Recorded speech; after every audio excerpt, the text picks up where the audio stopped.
Am I wrong for telling my sister she's responsible for her life and our parents owe her nothing? I, 42 male, have a sister, Sarah, 33 female. Growing up, our dad had his own small business and mom was an office manager. We lived a comfortable life but was not rich by any means. Our parents told us that they will pay for our 4-year degree in grad school should we decide to go. They made it clear that the money is for school only and not just free money. They stressed that if we decide not to go to school, they're not giving us the money for a house or anything. They said they worked hard for their money, so they're going to retire early and enjoy their lives together. Once they pass, we'll get whatever is left, but we should expect nothing because they're really going to enjoy their lives. Does it sound harsh? Yes. Is it reasonable and fair? I think so. They were setting us up for life as adults, and growing up, I saw how much they sacrificed for us. I truly believe they deserve to enjoy the last half of their lives as they see fit. I'm okay with receiving nothing. That is because I make a decent living as an electrical engineer with an MBA, and my wife is an attorney. We're doing well. Sarah, on the other hand, is not doing so well. She didn't listen to my parents and decided she wanted to travel after high school and not go to college. She asked our parents to fund her traveling, but they refused, and told her she's 18 and can earn her own traveling money. She moved to the West Coast and went no contact for a while from all of us until about 3 years ago when she moved back into our lives, but we're not close. About 2 years ago, she asked my parents for money to put down on a house because she's tired of renting, but they refused. They said their offer to pay for a 4-year degree in grad school still stands, but they're not paying for anything else. She complained to me, but I agreed with my parents and told her it's not too late to get a degree and a better paying job. She didn't like my answer and went low contact. This brings us up to our current situation. Next year is a major anniversary for my grandparents who live in another country. My family and my parents are going there to celebrate along with family members from all over the world. This will be a huge family gathering with people from all over the world flying in, and we're all excited to go. However, it's an expensive trip, and it will cost about $20,000 for my family, me, wife, 2 kids. Sarah is married with no kids, but she can't afford to go. So she asked our parents to pay for her and the husband to go. They again refused and said they'll still pay for her college, at which point she blew up at them. She called me to complain about how they're living in a crappy apartment, driving barely working cars and have no savings, and our parents refused to help. I told her she made choices in her life and she's responsible for it. I said our parents are incredibly generous to still offer to pay for her college and it's still not too late. She hung up and I think we're about to go back to no contact. Am I wrong for taking this stance? Now for the top comments. Not wrong. Sister was given a choice/chance to improve herself in life, but keeps deciding to try her luck and mooch off. Like, they are still offering to help her in a tremendous and meaningful way. A full ride through grad school would radically change her life. Not wrong. Not everyone excels in college. She could take the money, go to college and leave with an expensive art degree, and still be exactly where she started. OP and his parents are not wrong, but I'm curious if something more like a trade school would benefit the sister. There are other schooling options than a 4-year degree in grad school that could help. It doesn't sound like she's tried to negotiate anything about schooling. I would interpret paying for a 4-year degree in grad school as willing to pay for education and at least ask if going to tech was on the table. Definitely not wrong. I freaking love your parents for setting boundaries and sticking with them. And good for you supporting your parents' decision and giving reasonable advice for your sister, although she might not want to hear it. Agreed. Their offer was clear and it was very generous, exceptionally so since it's still on the table all these years later. The reality is college, a trade school, certifications or some kind of training/education beyond high school can greatly increase your earning potential. And she has been presented with a privilege that many dream about. At 18, she may have the excuse of being young, foolish, and free, but at 33, she still seems to be looking for a handout. Unless there is something that I am missing here, that's on her. You're not wrong. She has been told multiple times what the deal is, and still chooses to ask for money for other things. This may be harsh, but your sis blaming it all on them just proves the point that she is being entitled about it. If she had taken more ownership of her situation and not just ranted at all of you, I wonder if the parents would have at least been willing to help with the reunion trip. Hard to want to help someone that blames you for your poor choices. Next story. Am I the a-hole for threatening my husband to stop paying for him if he helped his sister? I, 34 female, have been married to my husband 33 male for 6 years now. We have 2 kids, 4 male and 1.5 female.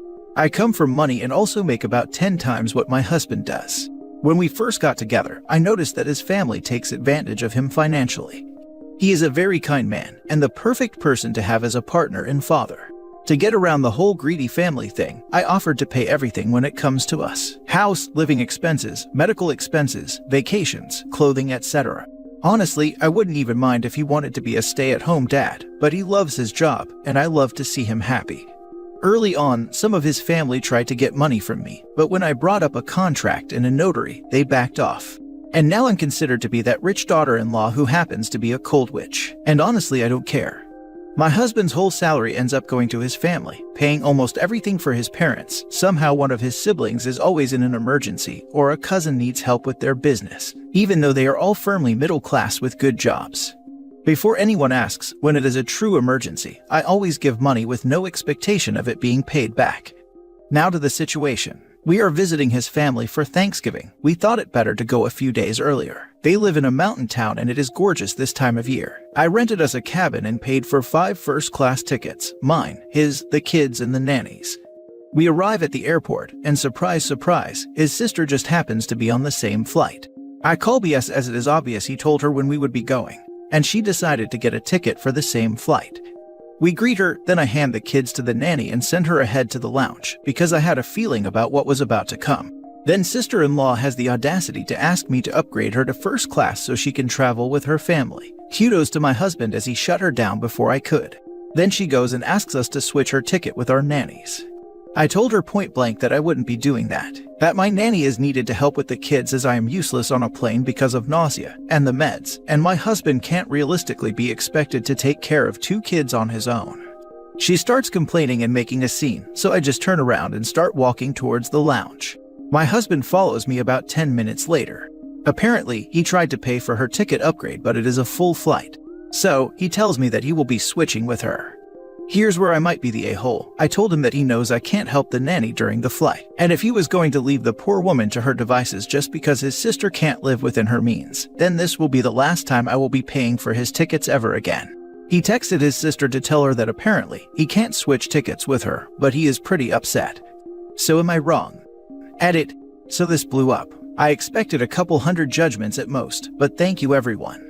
And since most people seem to be hung up on it, when I said my husband can't be expected to take care of the kids on his own, I meant logistically 2 rows of 2 seats with a wide gap between the seats and between the rows. Each kid, who are 4 and 1.5 by the way, would need an adult to sit next to them. I am useless, can't even open my eyes because of the meds, so I usually need someone to help me. We are both perfectly happy and capable of taking care of our kids on our own in normal circumstances. You're definitely not in the wrong, and your husband is a major pushover when it comes to his entitled family. That he is, but he is a pushover when it comes to everyone. I am not kidding when I say that he gave the coat off of his back to a homeless kid once, and he almost froze before he got back home. One of the reasons why I love him. He does sound very kind and generous, and it's really unfortunate that it's often people like him who are seen as willing targets by others. It's one thing to be kind and generous, it's another to do so with other people's money. In this case, the ticket was purchased for him. He had no right to trade it with his sister. I had a friend/roommate like that. She was just always so kind and thoughtful, except for when it came to considering the consequences of all that kindness and thoughtfulness to the people that actually cared about her. Oh, she gave all her money to a homeless man on the way to our friend's birthday party, and is now flat broke. How sweet. Of course we'll cover her at the bars even though she says it's fine, and obviously we're going to buy her a ticket home. Oh, she's working a bunch of hours because she volunteered to help children in underserved communities. How noble. We don't mind doing a couple extra chores when she's too exhausted to get to them. Oh, she paid for a bunch of stuff for her jerkwad boyfriend, and now can't afford to come out ever. I guess she's a really great girlfriend at least. I guess I didn't need the whole 6-pack if she wants to pre-game with us. Oh, she quit her high-paying job with health insurance to work with disabled children. That's swell. What's that? She also has a bunch of medical expenses she knew were coming up, but forgot she might need health insurance for. Well, I guess it's a good thing her parents have some extra funds. While I genuinely don't think she was ever purposely manipulative, she'd constantly get caught up in the feel-good rush/avoiding guilt that came with helping others to her own detriment, and never considered how it hurt her friends and loved ones to see her struggle from giving too much, or how much of her ability to be giving came from having a safety net of people willing to help her stay comfortable after. Next story. Am I wrong for telling him that we live in poverty due to his poor choices? This was an all-time low for me, as usually I'm the problem solver. I shouldn't have said it, but was I wrong in saying it? My husband and I both grew up in foster care and developed two completely different attitudes due to it. I'm humble, problem-solving, generally positive, and a glass-half-full type of woman. He is a life is out to get me, it will never get better, glass-half-empty type of man. Not always, so please don't take this as me bashing him. He has gotten better with the help he gets in therapy, but those moments where he collapses and goes back to his negativity is hard. He has a lot of good days now and things have been getting better, but recently he had a personality shift again. Now, back about a year ago, he got himself a dog. Her name is Josie and she is a healer/dachshund. I wasn't exactly in on this decision, but I wasn't surprised because he impulse buys or spends, and generally doesn't think before acting when it comes to these impulses. Again, he's gotten better but it's still there. He wanted a dog in foster care and couldn't have one, so now he has one. That's how he's seeing it. He didn't take into consideration her breed or temperament. She has a high prey drive and is nippy even with us sometimes. We have bent backwards trying to train her, but nothing appears to work. And now due to her prey drive, we are having a hard time being accepted into any other apartment or house, and we are on the verge of eviction after a steep increase in rent. About $550 increase, so now we are paying $1,600 for a one-bedroom, nothing included. In the first month of him getting Josie, I begged him to rehome her. My foster mom was a dog trainer and I know a thing or two about training and temperaments, and I knew that given Josie's breed, we were going to have troubles. He didn't listen because he didn't want to abandon the dog just like he had been abandoned. And now due to this, we can't find another place to live, and we are slowly going completely broke paying rent here. We only have $26 to last us until next week, and do not have rent money for next month. He started complaining real heavy yesterday, and I will admit my tone and attitude was unlike me. He was saying he is sick of living in poverty and was tired of never having money, and I have heard this far too many times. So, I told him we live in poverty because he made the poor choice of getting an aggressive dog with a high prey drive and refusing to rehome her because of his abandonment issues. We had a place lined up months ago who backed out due to the dog. Everyone else says we cannot bring the dog, and we can't afford the other ones. He says I'm an idiot for making him feel awful for refusing to rehome his dog. I'm admittedly feeling pretty horrible for even saying it, but am I wrong? Now for the top comments. You are correct. Part of being an adult is taking responsibility for your own decisions and realizing that you can make choices that affect your present and your future. Your husband has a victim identity and cannot progress until he is out of it. When you are a child, the world can be a dangerous place for some, and he needs to get out of that space. Also, part of being a responsible pet owner is ensuring that you have the means to care for that pet. If they don't have money for rent, that dog will be out on the street along with them. Rehoming the dog somewhere that has the space, training, and resources it needs is in the best interests of the dog and not the same as abandonment. What if the dog eats something dangerous and needs surgery? If it gets sick or hurt, they won't be able to afford to take care of it, and already can't if they don't have money for rent. He should have never gotten a dog in his financial situation. He says he's sick of living in poverty, but went out of his way to get a dog. Let's see. Common costs of owning a dog. Food and treats, toys, grooming, vet visits, annual shots, anti-flea, tick, heartworm meds, dental procedures, boarding if you're out of town, etc. Oh yeah, and we're in the middle of an inflation crisis, so the cost for all of these is skyrocketing. Not wrong. Exactly this. Dogs are great to have, but they are a huge responsibility, not only financially. If OP is struggling to feed themselves, then I am concerned about the well-being of the dog. The dog deserves to be placed in a home that can cater to its needs. Last story. Am I wrong for putting my girlfriend's groceries back because she left the checkout right before it was our turn? Hey all, my girlfriend and I moved in together a few months back.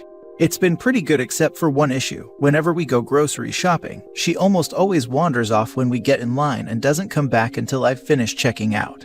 We're supposed to split the grocery bill, but those times I wind up paying for it all. It takes days or weeks for her to repay me or send me her portion.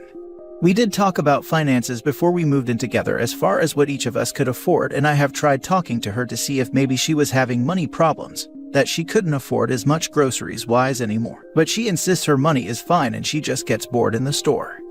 I definitely can't afford to keep footing our grocery bill on my own, so this last time we went grocery shopping, she wandered off when we were in line. And right before it was my turn, I tried calling her phone and she didn't answer. I tried again when the cashier started ringing up the items, and she still didn't answer, so I left all her items in the cart and wound up getting only the things we both needed and I wanted. She came back into the store after I had already finished and was sitting on a bench by the registers. She saw I had less groceries and asked where the rest of our items were, and I told her that hers were in the cart by the register and were going to be put back. I told her she could go have them rung up or not, but I was going to the car. My girlfriend got all her stuff and came out a few minutes later. She thinks I made a big deal out of nothing and should have just bought the items, and that she'd pay me back later like she usually does. She dropped it after the car ride home, but brought it up again last night when her friend was over, and they've both been giving me grief. I don't think I was wrong, but I could kind of see their point. Am I? Nope. She knows what she's doing. If you have records of how long it took to repay you, I'd show her exactly what she is doing so that she is clear in the fact that you're onto her. I would also suggest that when you go grocery shopping you make a list beforehand of your needed items, split the list, and when arriving at the store, she gets a buggy, you get a buggy, and each get the items on your respective lists, and add in any items to your personal buggy that you may just want. Then check out in separate lines. If she is bored in the store, then this should solve the problem. That's a really good idea, thank you. When my husband and I go grocery shopping for our big shops, we will use one cart to get everything, but then we go to self-checkout and get 2 registers right next to each other and put the cart between us. That way we can just grab what we already agreed to getting and split it that way.